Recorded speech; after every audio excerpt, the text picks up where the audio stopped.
காங்கிரஸ்ல இருக்கவங்க எல்லாம் விஜயோட போகணும்னு திருப்பி பண்ணி டிஎம்கேல இருந்து வெளில வந்தாங்கன்னா அது வேற விஷயம். எப்படி தேஜஸ்வி யாதவ் கிட்ட இருந்து காங்கிரஸ் வெளில வரதுக்கு இப்ப பாக்குறதோ பீகார்ல இருந்து as you near the election Congress ஏதாவது ஒரு டிராமா போடுவாங்க. ஏன்னா கேசி வேணுகோபால், மாணிக் தாக்கூர், ஜோதிமணி, திருநாவுக்கரசு போன்றவங்க எல்லாம் சொல்றாங்க விஜயோட அலையன்ஸ் வச்சுக்கணும்னு ஓப்பனாவே சொல்றாங்க,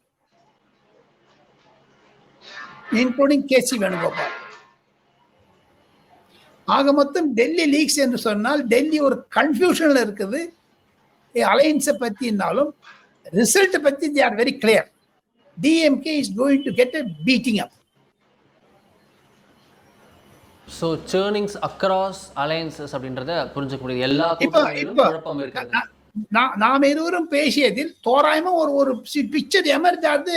டெல்லியில் இருக்கக்கூடிய பிரச்சனைகளை எல்லாம் தேர்ந்து especially after Edappadi Palaniswami return to NDA வந்தாலும் இப்ப டெல்லி வந்துட்டு சென்னைக்கு ரிட்டர்ன் ஆன பிறகு கூட இந்த மாதிரி ஒரு எண்ண அலைகள் தான் ஓடுகிறது.